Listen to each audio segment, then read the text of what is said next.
Good day, everyone. I am Suter Allen and Maturan, and I am here to widen your minds about this topic.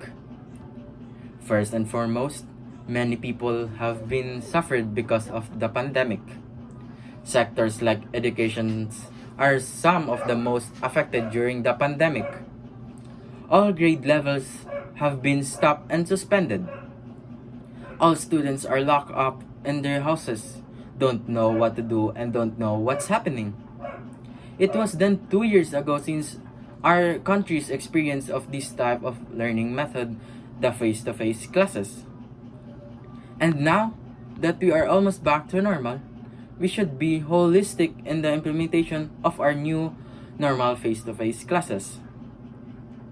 That all of our students must be back on their classrooms, whether fully vaccinated or not.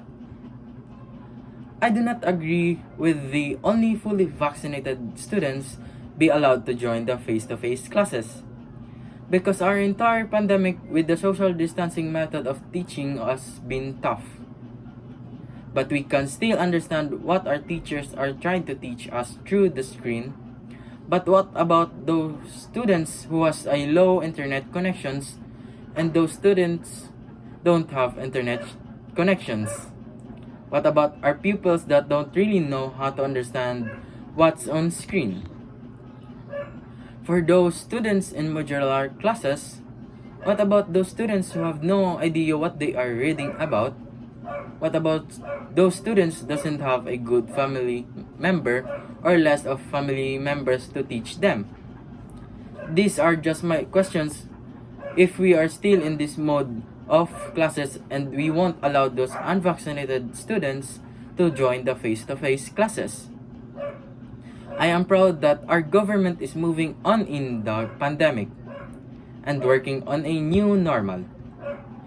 If we won't let those unvaccinated students to join the face-to-face classes, then we are still making them suffer.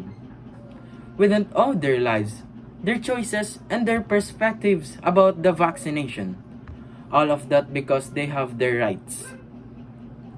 I believe a student is more worth than a vaccine.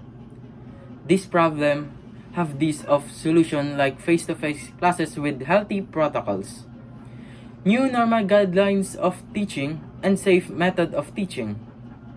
For a long time of being a social distancing learning era, I want today and this year will be the end of it and start of that.